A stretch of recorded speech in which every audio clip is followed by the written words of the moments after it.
Hi, it's Alicia from Time to Travel. Come along and have a look inside Virgin Voyages Resilient Lady Insider Cabin.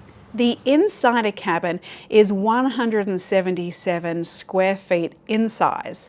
It does have a maximum capacity of 3 sailors, and there are 55 of these on board.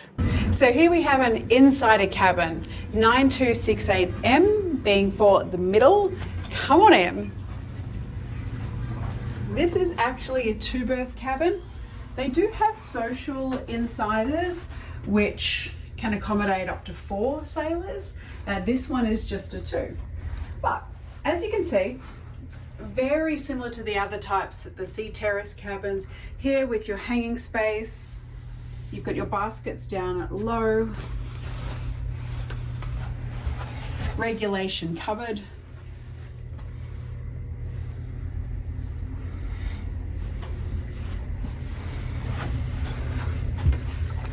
and you've got your bench there, refrigerator, your iPad up there as well, which is going to take care of all your room controls.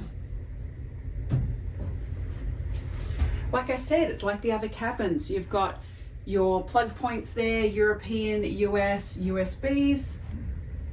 You've also got them down the side here as well, behind the chair. The only difference really is we don't have a window in here or we don't have a balcony, but still it feels really bright and spacious.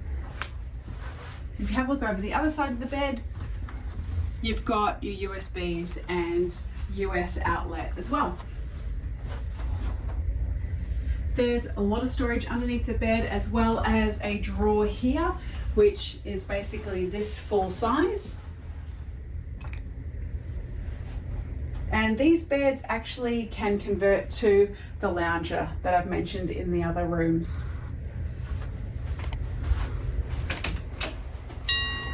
If we take a look in the bathroom,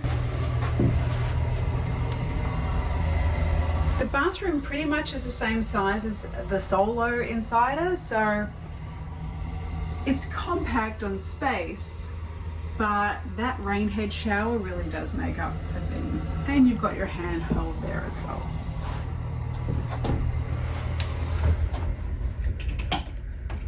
And I guess the thing with Virgin Voyages is when you look around this cabin, it doesn't feel like a cruise ship cabin. It feels like a hotel room or something at a resort.